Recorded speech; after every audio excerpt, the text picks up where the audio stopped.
I miss you, don't I? And Democrats want me to resign. I just got to prove to everybody that I don't have any ties to the Russians whatsoever.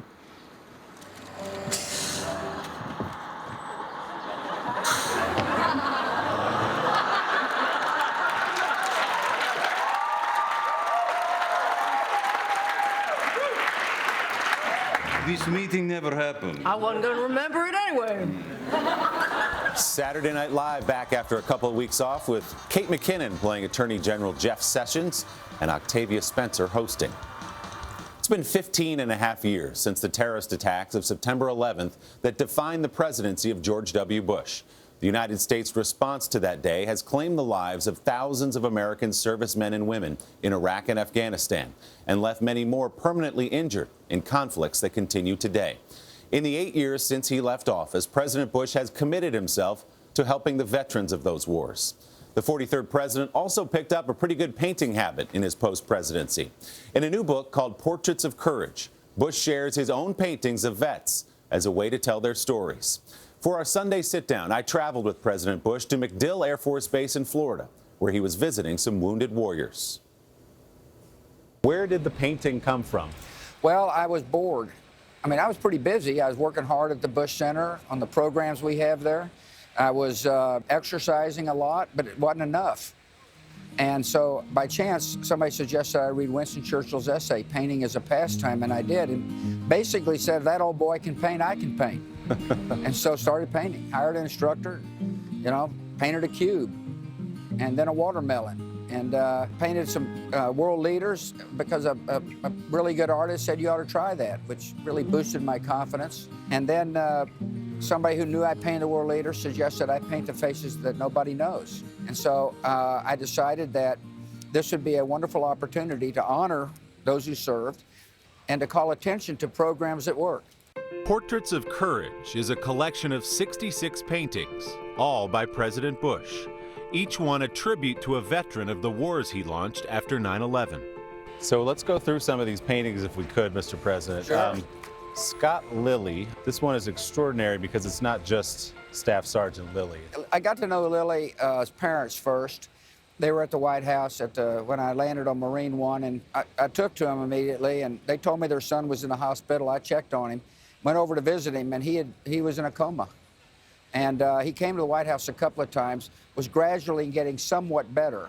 But I was never really confident that he would be able to live a full life. About 5 years later, I see his name on the list of people who wanted to play in our golf tournament. And I said, is this a Lily that I know? Yeah. And so Lily came, much to my surprise. And during that period, he said, I'd like to bring my daughter by to meet you. And so I painted Lily and his daughter. And Lily's got a big scar on his head where they had to go inside his cranium. And I was just struck by, near death and then, a beautiful little child. President Bush painted fathers, mothers, friends, and immigrants. Specialist Juan Carlos Hernandez. Yeah, lost his leg. Lost his leg, and he's got an extraordinary story. He came does. to America as an undocumented child. Correct. His mom was seeking a better life, brought Juan Carlos and his brother, I think, over across the border, like a lot of other people had in our state of Texas. Decides he wants to pay back to the country that meant a lot to him, and loses his leg. But the interesting thing about him is that he became a U.S. citizen in Bagram Air Force Base in Afghanistan.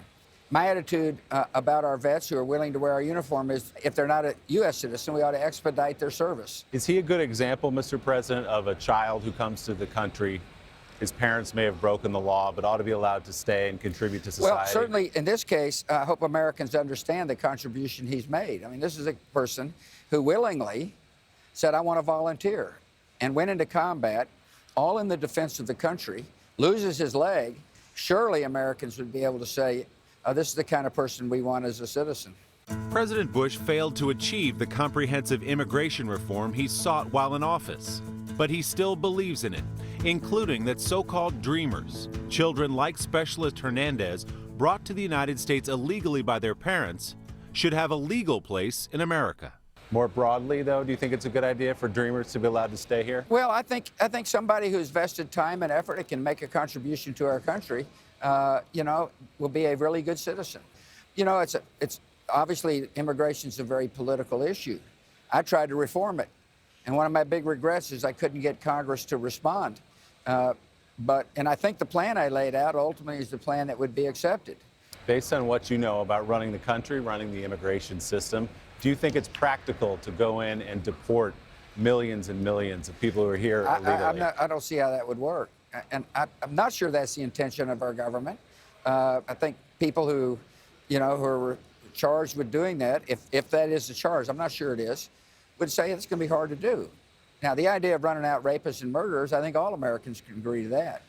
I think it's very important for people to know that when I talk about freedom of the press or immigration reform, I don't do so to criticize anybody. I mean, I understand how hard this job is.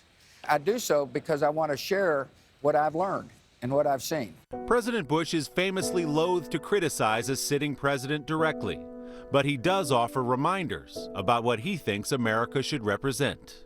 I want to ask you about some comments you made right after September 11th, less than a week after, where you reached out and you said, we have to reach out and talk to our Muslim brothers and sisters in this country and embrace them. That's not what Islam is all about.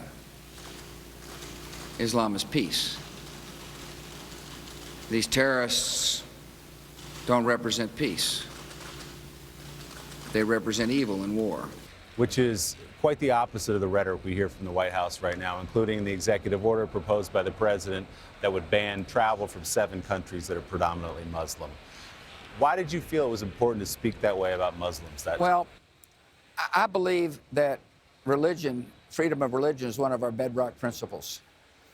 That people should be allowed to worship without the government telling them how they can worship.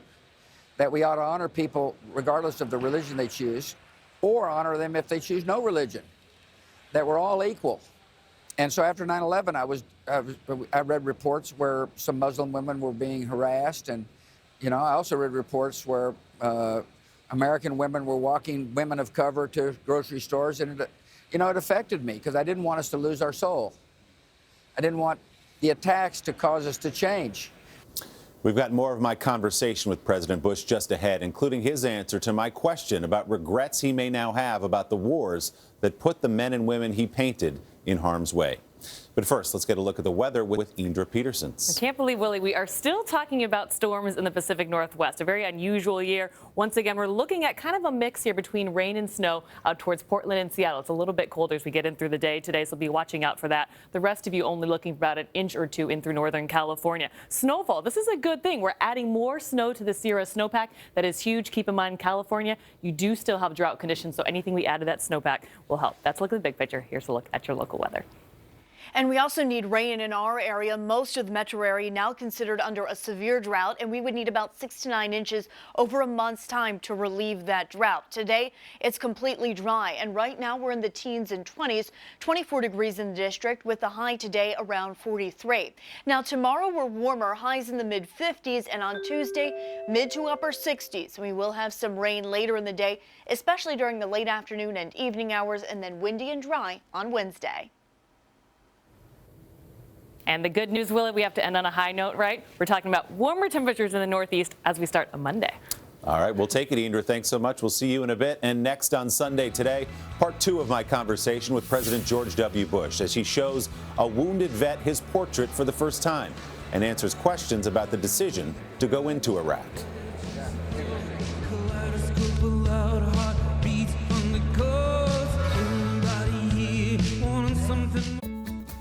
This is a pea, not something pretending to be a pea. It's a pea. That's slow roasted chicken. Here's a carrot. These are the whole ingredients you'll see in every dish from Nutrish Recipe. Real chicken or beef is the #1 ingredient. There's no corn, wheat, or soy. Now that's real love you can see in your dog's dish. Nutrish, real recipes, real ingredients, real good. For great skin, you don't have to go to a spa. Just go to bed. New Aveeno Positively Radiant Overnight Facial. Get the benefits of a spa facial overnight. Aveeno, naturally beautiful results. Everyone wants to be the Cadbury Bunny, because only he brings delicious